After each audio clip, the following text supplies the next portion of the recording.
ಎಲ್ಲರಿಗೂ ನಮಸ್ಕಾರ ಸ್ನೇಹಿತರೆ, ನಮ್ಮ ಚಾನಲ್ಗೆ ಸ್ವಾಗತ. ಇವತ್ತಿನ ಈ ವಿಡಿಯೋದಲ್ಲಿ 2026ನೇ ಇಸವಿಯಲ್ಲಿ ಆಷಾಢ ಮಾಸವು ಯಾವಾಗ ಆರಂಭವಾಗುತ್ತದೆ, ಆಷಾಢ ಮಾಸವು ಯಾವಾಗ ಅಂತ್ಯವಾಗುತ್ತದೆ, ಆಷಾಢ ಮಾಸದ ಮಹತ್ವವೇನು, ಆಷಾಢ ಮಾಸದಲ್ಲಿ ಬರುವಂತಹ ಹಬ್ಬಗಳು ಮತ್ತು ವ್ರತಗಳು ಯಾವುವು, ಆಷಾಢ ಮಾಸದ ಆಚರಣೆಯ ಬಗ್ಗೆ ಸಂಪೂರ್ಣ ಮಾಹಿತಿಯನ್ನು ಇವತ್ತಿನ ಈ ವಿಡಿಯೋ ಮೂಲಕ ತಿಳಿದುಕೊಳ್ಳೋಣ ಸ್ನೇಹಿತರೆ.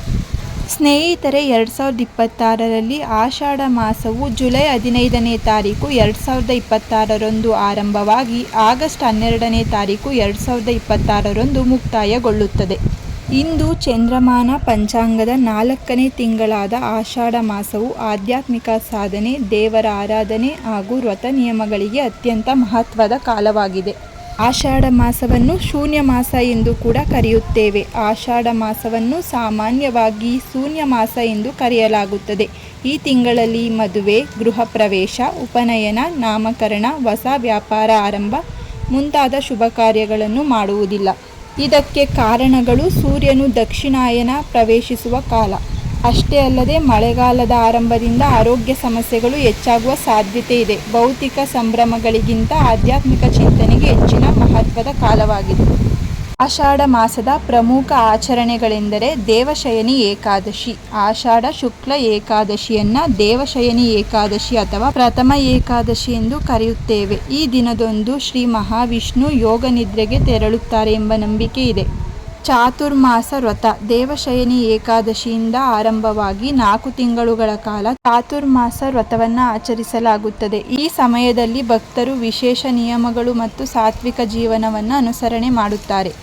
ಗುರುಪೂರ್ಣಿಮೆ. ಆಷಾಢ ಹುಣ್ಣಿಮೆಯಂದು ಗುರುಪೂರ್ಣಿಮೆ ಅಥವಾ ವ್ಯಾಸ ಪೂರ್ಣಿಮೆಯನ್ನು ಆಚರಣೆ ಮಾಡುತ್ತೇವೆ. ಗುರುಗಳಿಗೆ ಕೃತಜ್ಞತೆ ಸಲ್ಲಿಸಿ ಆಶೀರ್ವಾದ ಪಡೆಯುವ ಪವಿತ್ರ ದಿನ ಇದಾಗಿದೆ.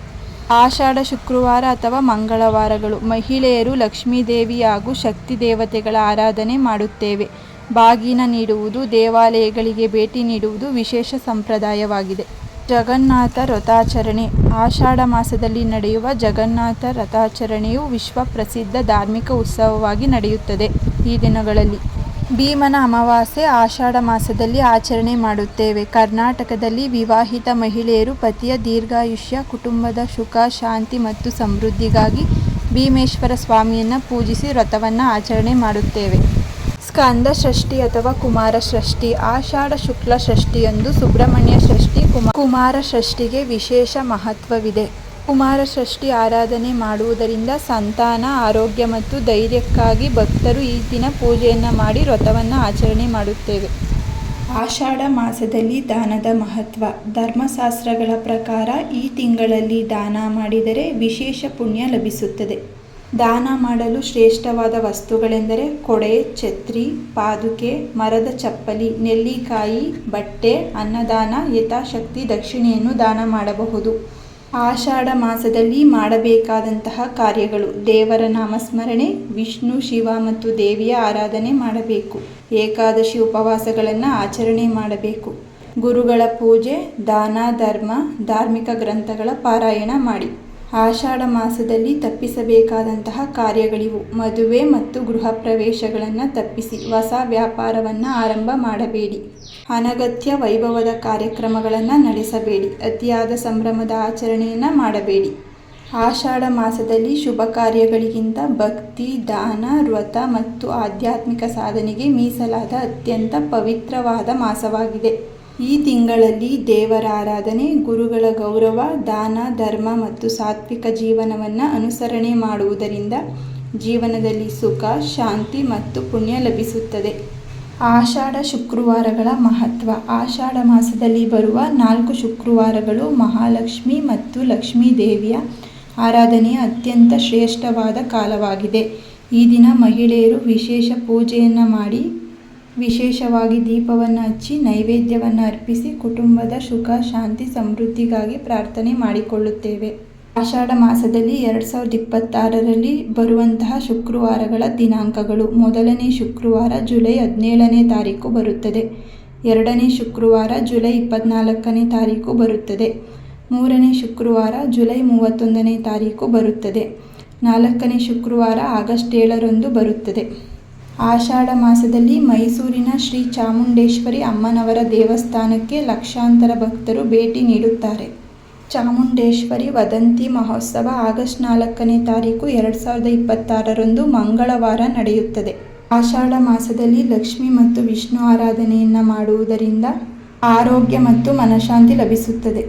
ಅದರಲ್ಲೂ ಆಷಾಢ ಮಾಸದಲ್ಲಿ ವಿಶೇಷವಾಗಿ ಮಂಗಳವಾರ ಮತ್ತು ಶುಕ್ರವಾರ ಮಹಾಲಕ್ಷ್ಮಿ ಹಾಗೂ ಶ್ರೀ ಮಹಾವಿಷ್ಣುವಿನ ಪೂಜೆ ಮಾಡಿದರೆ ಐಶ್ವರ್ಯ, ಆರೋಗ್ಯ ಮತ್ತು ಮನಃಶಾಂತಿ ಸಿಗುತ್ತದೆ.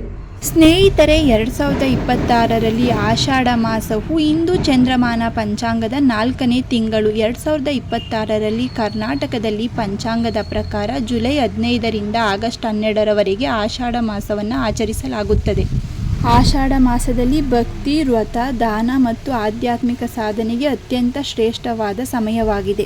ಅಷ್ಟೇ ಅಲ್ಲದೆ ಸ್ನೇಹಿತರೆ, ಆಷಾಢ ಮಾಸದಲ್ಲಿ ಶುಕ್ರವಾರಗಳಂದು ಮಹಾಲಕ್ಷ್ಮೀ ದೇವಿಯನ್ನು ವಿಶೇಷವಾಗಿ ಆರಾಧನೆ ಮಾಡಲಾಗುತ್ತದೆ. ಆಷಾಢ ಲಕ್ಷ್ಮೀ ಪೂಜೆಯನ್ನು ಆಡಿ ಶುಕ್ರವಾರ ಮನೆಯಲ್ಲಿ ಮಹಿಳೆಯರು, ಮನೆ ಒಡತಿ ಅಥವಾ ಸುಮಂಗಲಿಯರು ಮಾಡುವುದು ಅತ್ಯಂತ ಶ್ರೇಷ್ಠ. ಕುಟುಂಬದ ಒಳಿತಿಗಾಗಿ, ಆರ್ಥಿಕ ಸಮಸ್ಯೆ ನಿವಾರಣೆಗಾಗಿ ಮತ್ತು ಐಶ್ವರ್ಯ ವೃದ್ಧಿಗಾಗಿ ಮನೆಯ ಎಲ್ಲ ಸದಸ್ಯರ ಒಳಿತನ್ನು ಬಯಸಿ ಮಹಿಳೆಯರು ಈ ಪೂಜೆಯನ್ನು ಆಚರಣೆ ಮಾಡಬಹುದು. ಆಷಾಢ ಲಕ್ಷ್ಮೀ ಪೂಜೆಯನ್ನು ಮಾಡಲು ಪಾಲಿಸಬೇಕಾದ 7 ನಿಯಮಗಳೆಂದರೆ: ಮಹಾಲಕ್ಷ್ಮೀ ದೇವಿಯ ಫೋಟೋ ಅಥವಾ ವಿಗ್ರಹವನ್ನು ಇಟ್ಟುಕೊಳ್ಳಬೇಕು. ಕಳಶಕ್ಕೆ ತಾಮ್ರ ಅಥವಾ ಬೆಳ್ಳಿಯ ಚೊಂಬನ್ನು ಬಳಸಬೇಕು. ದೇವಿಗೆ ಇಷ್ಟವಾದ ಹೂಗಳನ್ನು ಇಟ್ಟುಕೊಳ್ಳಬೇಕು. ದೇವರ ಮನೆ ಅಥವಾ ದೇವರ ಕೋಣೆಯನ್ನು ಶುದ್ಧ ಮಾಡಿಕೊಳ್ಳಬೇಕು. ಪೀಠವನ್ನು ಸಿದ್ಧ ಮಾಡಿಕೊಳ್ಳಬೇಕು. ಕುಂಕುಮಾರ್ಚನೆ ಮತ್ತು ಮಂತ್ರಗಳನ್ನು ಪಠನೆ ಮಾಡಬೇಕು. ಸಂಕಲ್ಪ ಮತ್ತು ಪೂಜೆಯನ್ನು ಖಂಡಿತವಾಗಿಯೂ ಮಾಡಬೇಕು. ನೈವೇದ್ಯವನ್ನು ಸಿದ್ಧಪಡಿಸಿಕೊಳ್ಳಬೇಕು. ಮುತ್ತೈದೆಯರಿಗೆ ಅರಿಶಿನ ಕುಂಕುಮವನ್ನು ನೀಡಬೇಕು.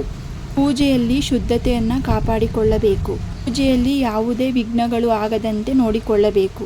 ಆಷಾಢ ಮಾಸದ ಲಕ್ಷ್ಮೀ ಪೂಜೆಯನ್ನು ಆಡಿ ಶುಕ್ರವಾರ ಪೂಜೆಯನ್ನು ಮನೆಯಲ್ಲಿ ಯಾರು ಮಾಡಬೇಕು ಎಂದರೆ ಮಹಿಳೆಯರು, ಮನೆಯ ಒಡತಿ ಅಥವಾ ಸುಮಂಗಲಿಯರು ಮಾಡುವುದು ಅತ್ಯಂತ ಶ್ರೇಷ್ಠ.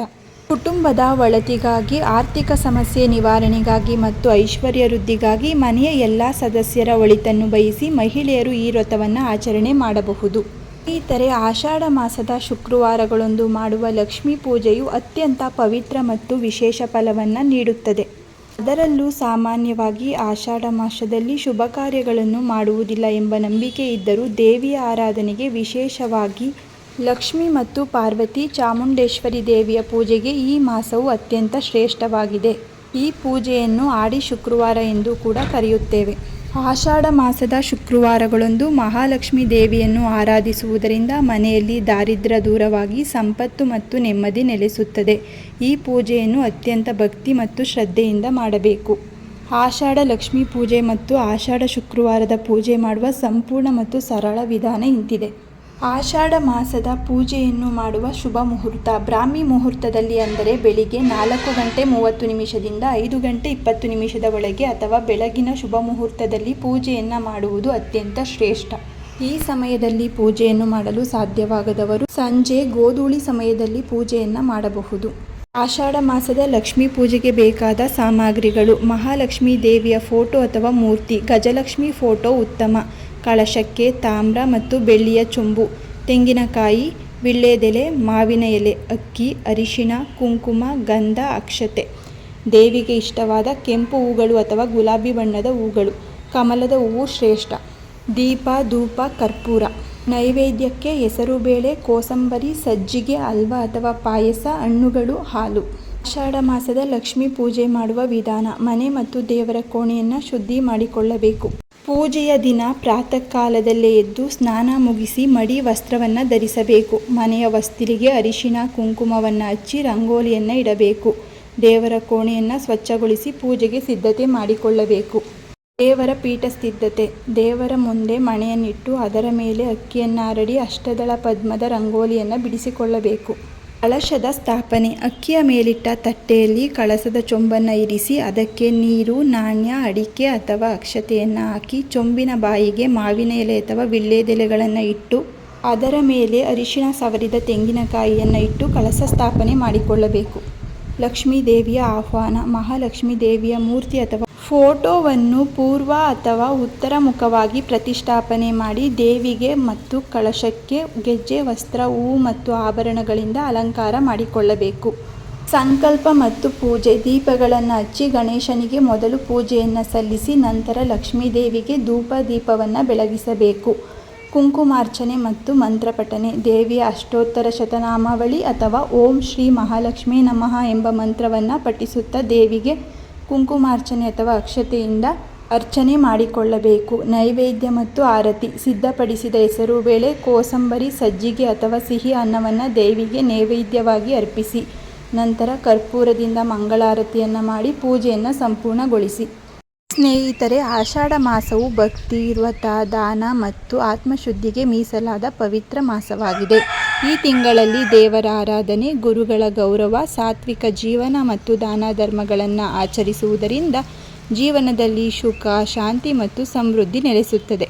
ಸ್ನೇಹಿತರೆ, ಇವತ್ತಿನ ಈ ವಿಡಿಯೋದಲ್ಲಿ 2026ರ ಆಷಾಢ ಮಾಸವು ಯಾವಾಗ ಆರಂಭವಾಗುತ್ತದೆ, ಯಾವಾಗ ಮುಕ್ತಾಯವಾಗುತ್ತದೆ, ಆಷಾಢ ಮಾಸದ ಮಹತ್ವವೇನು, ಆಷಾಢ ಮಾಸದಲ್ಲಿ ಆಚರಿಸುವಂತಹ ಹಬ್ಬಗಳು ಮತ್ತು ಆಚರಣೆಗಳ ಬಗ್ಗೆ ಸಂಪೂರ್ಣ ಮಾಹಿತಿಯನ್ನು ಇವತ್ತಿನ ಈ ವಿಡಿಯೋ ಮೂಲಕ ತಿಳಿಸಿದ್ದೇವೆ. ಸ್ನೇಹಿತರೆ, ಇವತ್ತಿನ ಈ ಮಾಹಿತಿ ನಿಮಗೆ ಇಷ್ಟವಾಗಿದ್ದಲ್ಲಿ ಈ ವಿಡಿಯೋವನ್ನು ಲೈಕ್ ಮಾಡಿ, ಹಾಗೆ ನಿಮ್ಮ ಫ್ಯಾಮಿಲಿ ಮತ್ತು ಫ್ರೆಂಡ್ಗೆ ಶೇರ್ ಮಾಡಿ. ಇದೇ ರೀತಿಯ ಮತ್ತಷ್ಟು ಮಾಹಿತಿಗಾಗಿ ನಮ್ಮ ಚಾನಲನ್ನು ಸಬ್ಸ್ಕ್ರೈಬ್ ಮಾಡಿಕೊಳ್ಳಿ. ಮತ್ತೆ ಸಿಗೋಣ ಮತ್ತೊಂದು ವಿಡಿಯೋ ಮೂಲಕ. ಎಲ್ಲರಿಗೂ ಧನ್ಯವಾದಗಳು.